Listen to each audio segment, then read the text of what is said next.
Yo, welcome back everyone to day 2 of Darth Vader and the Ninth Assassin. For those who watched yesterday's video, we covered a snippet of today's, so rather than continuing on with the story, I want to actually go back and cover the full backstory, going into much better detail about the king, the prince, and the assassin. This will make it flow a lot better once all of the issues are combined into one long movie. Yeah, hopefully that wasn't too confusing for all of you. So, with that being said, I don't want to take up any more of your time. Let's begin with day 2 of Darth Vader and the Ninth Assassin. A few months after Revenge of the Sith and the rise of the Empire, the galaxy was still getting used to the new laws imposed by Palpatine and the limitless reach his pale crooked fingers possessed. Many people accepted these new rules, however there were some who didn't openly accept them, and those some is where our story begins. Opening up on an old man and his son, the father explains to us how his son was his only child and the heir to his throne, telling us how he was a good boy, always trying to please his father. The two are shown to be violently whipping some slaves, as the father says he wishes he could tell his son how proud he made him.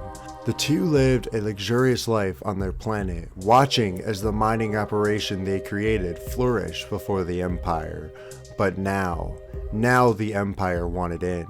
As Vader is sent to the planet with his delegates, they ran over contracts and figures, demanding a higher percentage. The king nor the prince were happy about this. The king calls Vader a mindless thug, only seeing the Dark Lord as one of the Emperor's henchmen.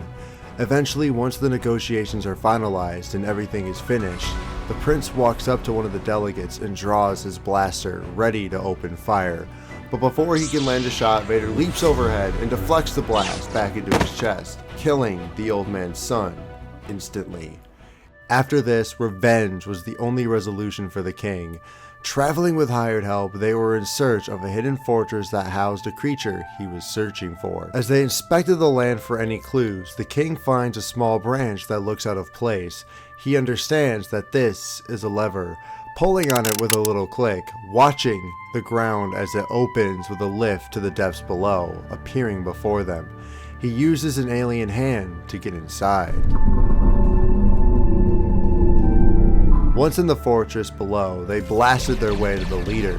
Once the king finally finds him, he bows on all fours in submission for his help. As he begins to speak his claims, telling the large creature that he seeks vengeance, that Darth Vader murdered his son, and that 8 other assassins failed to do their job. As the monster assures him that the others are dead as well, the king looks behind him to see that every single person in the room is dead. Every single man he hired slaughtered right then and there, and he didn't even notice or hear a thing. He motions his head in fear to face the one responsible, but before he can get a good look, he is told not to. For if he looks at him with his own eyes, they will be taken from him.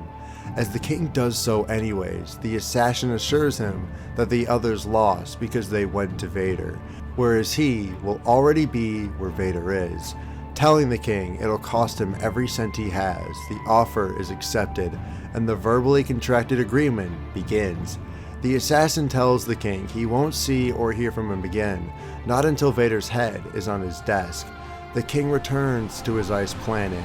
He marvels at the thought of Vader's head in his possession, as we see that the assassin wasn't lying when he said he'd take his eyes from him.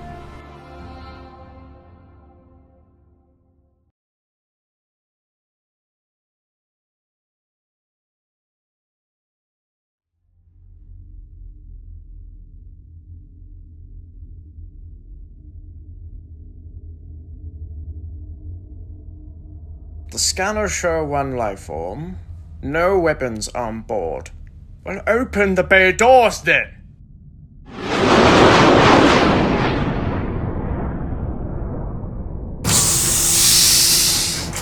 Step outside. Hands up. I said hands up. The hind snake. The hind snake requires no head to survive. Look at his stomach. What is that? It's a bomb! Death to the Empire. The pod! It's a homing device!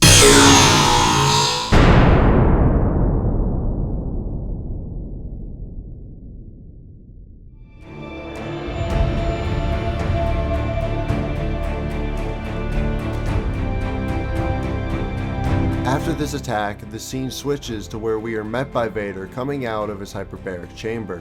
As he is summoned by Palpatine kneeling before his master, he immediately senses something wrong as he force pushes Palpatine out of his chair and hurls it out the window as it tumbles to the depths of the planet below, exploding in a massive fiery blaze. You have failed the Emperor and deserve to die slowly, but I don't have the luxury of time. Now, Royal Red Guards, nicknamed the Red Robes, were an elite organization of bodyguards trained to protect the Emperor. They were reputably the most skilled warriors in the forces of the Galactic Empire, not only as soldiers, but as investigators, and clearly they failed to do their job here. Vader sends one of them right out the window as the rest come rushing in, being lined up. You swore to protect the Emperor. You have proven yourselves incompetent. The guards get on their knees and bow to Vader, accepting their fate as one guard tells them to take their heads as payment for their deficiency.